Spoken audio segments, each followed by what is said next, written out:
සුබ දවසක් ඔයගොල්ලෝ හැමෝටම. අද මම ඔයගොල්ලන්ට පෙන්වන්න දන්නේ චිකන් නූඩල්ස් එකක් කොහොමද හදාගන්නේ කියලා.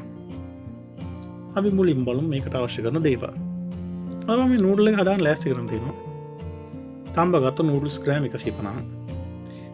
මේ නූඩල්ස් ටික තඹනකොට වතුරට තෙල් ටිකක් දාලා තඹ ගන්න ඕනේ.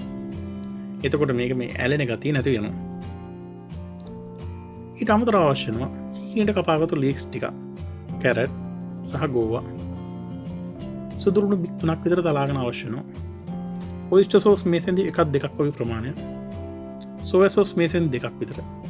එනවා ලුණු ගම්මිරිස් දාලා තඹගත්තු චිකන් ග්‍රෑම් 100ක්, චිකන් සීසනින් පවුඩර් එකෙන් අවශ්‍ය වෙන තේන් දෙකක් අතර ප්‍රමාණය. සීසනින් පවුඩර් එක හොයාගන්න බැරි නම් සුප් කැට භාගයක් ඇඩ් කරගන්න පුළුවන්. ලුණු කුඩු, කෑලි මිරිස්, ඒත් එක්ක මේක හදාගන්න ඕනේ රටකජු තෙල් වලින්. ඔය රටකජු තෙල් වලින් හොඳ ෆ්ලේවර් එකක් එනවා නූඩල් එකට. හරි. අපි දැන් බලමු කොහොමද මේක හදාගන්න කියලා. මුලින්ම වොක් එකට රටකජු තෙල් ටිකක් දාගෙන හොඳ රත් කරගන්න ඕනේ.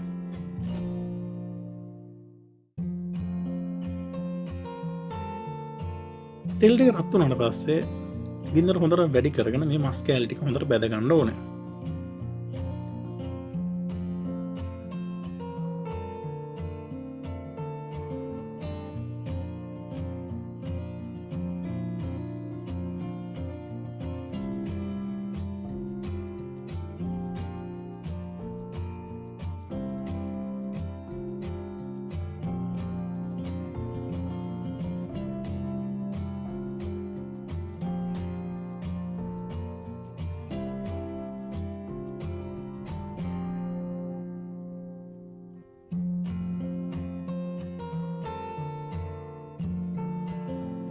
මස් ටික ෆ්‍රයි වුණාට පස්සේ වොක් එකට මම දාගන්නවා සුදු ලුණු ටික.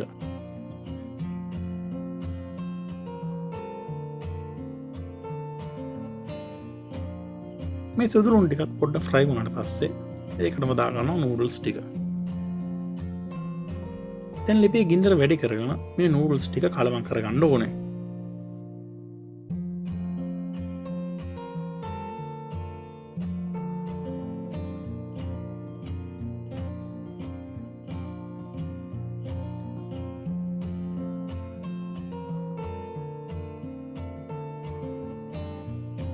දැන් මම මේකට දාගන්නවා කෑලි මිරිස්, සීසනින් කුඩු, ලුණු කුඩු, ඔයිස්ටර් සෝස්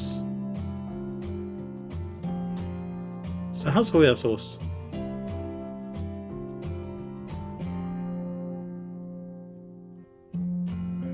දැන් මේ නූඩල්ස් විනාඩි 2ක් විතර හොඳට ෆ්‍රයි කරගන්න ඕනේ.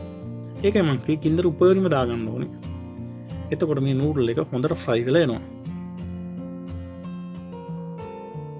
විනාඩි 2ක් විතර ෆ්‍රයි කරගත්තට පස්සේ දැන් නූඩල් එක අවශ්‍ය ගන්නට අවිල්ලා තියෙන්නේ. දැන් මේකට දාගන්නවා එළවලු ටික. දැන් මේ නූඩල්ස් එක තව විනාඩියක් විතර මේ විදිහට එළවලු ටික කලවම් කර කර පොඩ්ඩක් ෆ්‍රයි කරගන්න ඕනේ.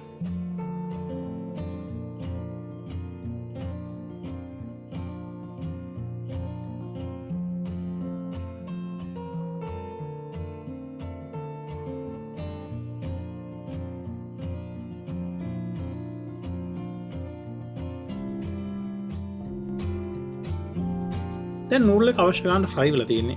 එළවලු ටිකත් කුක් කරලා දෙන්න අවශ්‍ය ගන්නට. අපි දැන් බලමු කොහොමද මේක පිළිගන්නන්නේ කියලා. ඉතින් මේ විදිහට තමයි චයිනීස් ෆ්ලේවර් එකට චිකන් නූඩල්ස් එකක් හදාගන්නේ. ඕගොල්ලෝ try කරලා බලන්න. නැවත වීඩියෝ එකකින් හමු වෙනතුරු සුබ දවසක්.